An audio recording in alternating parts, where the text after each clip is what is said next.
Hi everybody, here is the second video for you to take notes on. This one is on the roles of the president. President has some official and unofficial roles that he or she assumes, and they're important to how our government runs, how our economy runs, how we interact with foreign nations. So we're going to look at the various roles the president assumes during office. The first role is chief of state. And what that means is, we're going to go into all those in detail. So I'm just going to highlight these quickly. Chief of state, chief executive, chief diplomat, commander in chief, chief legislature, and party chief, and finally, chief guardian of the economy. Now we'll go into each of those in detail. Chief of state. That's a picture of President John F. Kennedy.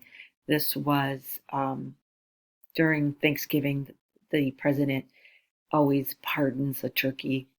That's kind of just this little tradition that presidents have held throughout the recent past. So every year the president pardons a turkey.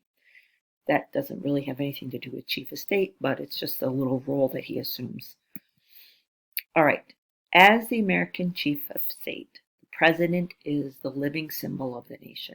So when people think about our country and who represents our country, it's primarily the president of the United States.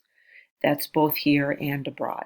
So when we talk about the United States and the United States leader, the chief of state, that's a role the president assumes. The chief of state celebrates national holidays and stands for the highest values and ideals of the country. So, different events the president will be there for. For example, Veterans Day, the president typically lays a wreath on the tomb of the unknown soldier. If there is a big ceremony overseas, for instance, something along the lines of Queen Elizabeth is going to be celebrating her Jubilee as the reigning monarch of Great Britain. The president may very well attend that as the chief of state. So they basically are the representative of the United States, both here and abroad. And those ceremonial duties. So that's a picture of George W. Bush. On the White House lawn, they always have an Easter egg hunt and an Easter egg roll on the White House lawn. And it's typically the day after Easter. They just had one last week. President Biden had it. Every president has the Easter egg roll. So those ceremonial duties, those are roles that the president assumes. Chief executive, that's a picture of Richard Nixon. He was very fond of bowling and actually had a bowling alley installed in the White House because he loved bowling so much. So there is a bowling alley in the basement of the White House. So the president is boss for millions of government workers in the executive branch. And the executive branch is huge because remember, it also includes the Department of Defense. So there's millions of people who work in the executive branch of the government. And what the president does as the chief executive is decides how the laws of the United States are going to be enforced, and he selects officials and advisors to run the executive branch. So we talked about that in our last video. All of the executive agencies and all of the power that comes with those executive agencies. The president oversees all of that and has the authority to appoint the officials and the advisors to run the executive branch. Chief diplomat, that's a picture of Teddy Roosevelt on a camel, obviously. Teddy Roosevelt was a very big president in terms of foreign relations. A lot of U.S. imperialism occurred with Teddy Roosevelt. We'll learn about that next year. For example, he was a president that oversaw the construction of the Panama Canal. So very big into foreign relations. So what the president does is decide what diplomats and ambassadors say to foreign governments. So those people go to the diplomats and the ambassadors go to those foreign governments and those foreign entities, conveying the messages of the president. So the president, again, is the face through these diplomats, through these ambassadors of the United States. And remember, the president gets to appoint those ambassadors and the diplomats. The president sets U.S. foreign policy. So how we interact with foreign entities, foreign countries, is set by the president. So, for example, with the Russian aggression against Ukraine, President Biden has stepped forward with providing military support in terms of military aid and equipment to the Ukraine, joined with the other Western nations to put in place the financial sanctions against Russia. All of those are examples of foreign policy set by the president. The president receives foreign dignitaries. So what that means is that when a leader from a foreign country is coming to the United States, the president is the person who greets them and also goes to foreign dignitaries abroad and meets with them as well. And that's where we see the president representing the United States overseas. And the president, as we learned last lecture, negotiates treaties. The Senate has to approve those treaties, but the president is the face and the person who actually negotiates treaties with foreign nations. So that's the chief diplomat. The next is the commander-in-chief. That's a picture of Harry Truman. He is on board, that's probably a battleship or an aircraft carrier. I can't quite tell from here. But he is the commander-in-chief. He is in charge of all of the branches of the military. So that includes the Army, Navy, Air Force, Marines, also the Coast Guard. The president is in charge of all of those armed forces. The president decides where troops will be stationed, where those naval ships will be sent. You will oftentimes hear if there is some flare-up in a foreign country that the president will send Navy battleships, Navy aircraft carriers to the vicinity of that conflict just as a show of power. So the president decides where troops are moved around. All military generals and admirals, so admirals are the naval, the leaders of the Navy. Military generals are in the Army for the most part. Leaders of all the military branches take orders directly from the president. So he is the commander-in-chief, runs the military, all branches of it. He is also the chief legislator. That's a picture of Bill Clinton with Newt Gingrich. They actually had, even though they were on opposing parties, Newt Gingrich was a Republican, Bill Clinton was a Democrat, they did work together. Unlike today, where everything is very polarized and everything's so divided along party lines, there was more cooperation in that time frame. So what the chief legislator does is the Constitution gives the president the power to influence Congress in terms of lawmaking.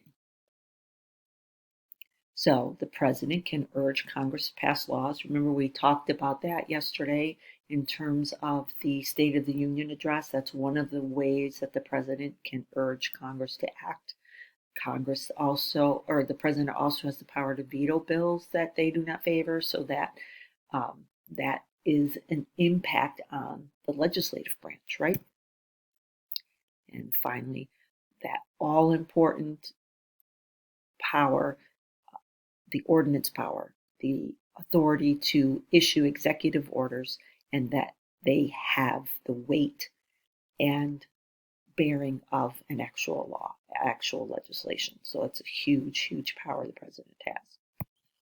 The party chief. This is a picture of Gerald Ford. He wasn't president yet, but he will go on to be president of the United States.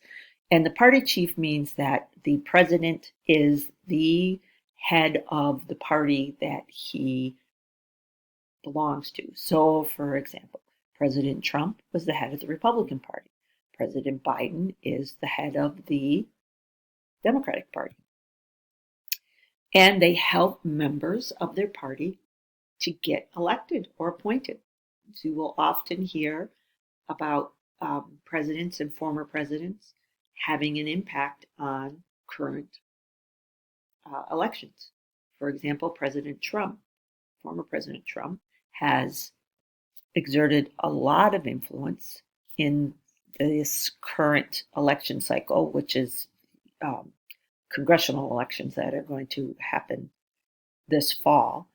And he's exerting a lot of influence. Even though he's no longer the president, he still has a lot of power over who within the party is going to get endorsements and who is going to get the backing of the party, which will help those people to get elected.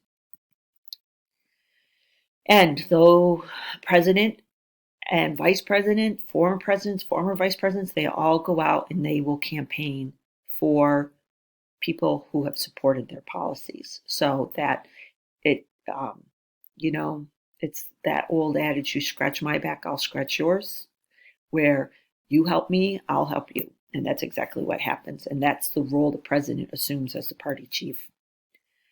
And they will run their reelection campaign if they're running for a second term. So that's another example of where they act as the party chief. So Trump acted as the party chief when he ran for reelection in 2020. Okay, and chief guardian of the economy. So the economy is all the financial workings of the country. And the president, for better or worse, is considered the person who is taking care of the economy. Now, is that necessarily a fair burden to put on the president? Not really, because while the president does have some control, he doesn't have complete control over the economy. So a lot of what is happening in the economy isn't necessarily due to the president's actions or inactions, but rather the government as a whole. But as chief guardian of the economy, the president is concerned with the rate of unemployment. So that means how many people in the country don't have jobs. Concerned with high prices, inflation. That's a big issue right now, right? Inflation, taxation, the business profits. How well are U.S. businesses doing? And the overall general prosperity of the country. How strong is the U.S. economy? The president doesn't control it, as I said, but is expected to help it to run smoothly so that there aren't these bumps in the road. Again, whether or not that's fair to place all of the weight of that burden on the president, probably not, because a lot of that is out of his or her control. President meets with economic advisors to ways to reduce unemployment, how to get inflation under control, meets with the Fed, which is the agency that has control over the economy and different means to rein in or accelerate the economy. And the president meets with business and labor leaders to discuss their needs, their issues, what problems they are facing. So the president often will meet with leaders of big businesses and leaders of labor unions to find out what is needed from their perspective to keep the economy strong. So, overview again, the roles of the president. That's President Kennedy again. Chief of State, so represents the United States, both here and abroad. Chief Executive, so basically the boss of the entire executive branch. Chief Diplomat, all the foreign relations with other countries. He has a role in that. Commander-in-Chief runs the entire military. Chief Legislator has control over what legislation is passed, what legislation is vetoed. Party chief represents either the Democratic or the Republican Party, and chief guardian of the economy, having a say and control over running the economy in a steady, prosperous way.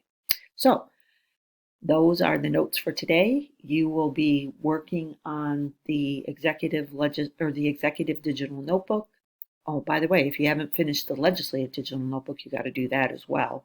And also the powers of the president. There is a handout from iCivics, all in a day's work that you're going to be working on as well. So I will see you guys tomorrow. Hope you have a good night and do good work, okay?